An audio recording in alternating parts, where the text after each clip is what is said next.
जो है जेंडर पढ़ाते हैं। क्या पढ़ाएंगे आज? जेंडर। जेंडर मीन्स जानते हो क्या होता है? जेंडर मीन्स होता है लिंग। क्या होता है? लिंग। ठीक है। अब देखिए जेंडर जो होते हैं कितने प्रकार के होते हैं? 4 प्रकार के होते हैं। कौन कौन होते हैं? Masculine gender. कौन जेंडर होते हैं?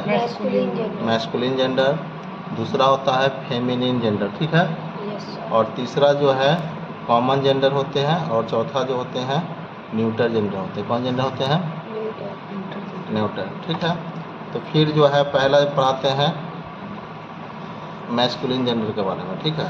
मैस्कुलिन जेंडर क्या है? A noun that denotes a male is said to be of the masculine gender, जिससे पुरुष जाति का बोध होता है। किस जाति का बोध होता है? पुरुष जाति का। जैसे लड़का कोई हुआ, ठीक है। जैसे यहाँ द वर्ड फादर, पिताजी पुरुष है।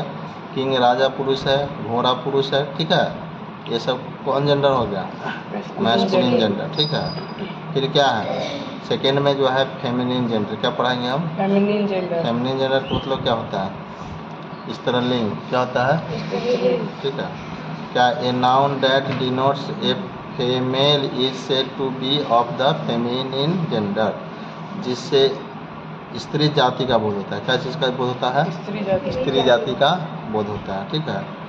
जैसे the words mother, queen, mayor और ऑफ द फेमिनिन जेंडर। ठीक है। इससे क्या होगा? जैसे माता जी, ठीक है, माने स्त्रीलिंग हुआ। क्वीन माने रानी। क्या होगा? स्त्रीलिंग। बोलिए स्त्रीलिंग होगा। ठीक है। अब तीसरा है कॉमन जेंडर। कॉमन जेंडर में क्या होता है? प्रायः लड़का भी होता है, लड़की भी होता है। बता सकते हैं कि कौन होगा कॉमन जेंडर? जैसे डॉक्टर, लड़का भी होता है, लड़की भी होता है या नहीं होता है? yes, टीचर, लड़का भी हो सकता है, लड़की भी हो सकता है। स्त्रीलिंग भी होगा, पुल्लिंग भी होगा। ठीक है। फ्रेंड, दोस्त, स्त्रीलिंग भी होगा, पुल्लिंग भी होगा। उसको हम लोग बोलते हैं कॉमन जेंडर। क्या बोलते हैं? इसका हिंदी हुआ उभयलिंग। क्या हुआ? उभयलिंग। पहला जो ऊपर पढ़ाए थे मैस्कुलिन जेंडर, इसका मतलब जानते हैं क्या होता है? पुल्लिंग होता है। क्या होता है? पुल्लिंग। फेमिनिन जेंडर माने क्या होता है? स्त्रीलिंग। ठीक है। माने स्त्री जाति का वर्ड होता है। कॉमन जेंडर माने क्या होता है? उभयलिंग। ठीक है। फिर क्या है नेक्स्ट? अब पढ़ाएंगे हम न्यूटर जेंडर। क्या पढ़ाएंगे? Neuter gender. ठीक है। तो न्यूटर जेंडर क्या है? A noun that denotes a non living thing. Non living thing माने क्या होता है? निर्जीव। क्या होता है?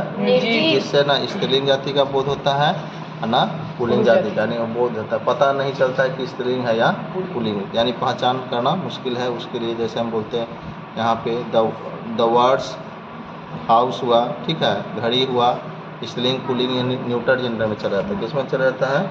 न्यूटर जेंडर में चला जाता है। ठीक है। अब इसमें आप लोग बता सकते हैं राइट एम फॉर मास्कुलिन, यानी एम से जो है मैस्कुलिन जेंडर जो होगा उसको सूचित करना है। एफ से फेमिनिन, सी से कॉमन और एन से क्या होता है? Neuter gender. ठीक है। देखो यहाँ पे कुर्सी स्त्रीलिंग है कि पुल्लिंग है? पहचान करना मुश्किल है, न्यूटर जेंडर है। ठीक है। अब कजन, भांजा, भतीजा, ठीक है, क्या है? मैस्कुलिन है ना, तो एम से सूचित होगा। वेटर, कॉमन कोई भी हो सकता है वेटर। ठीक है।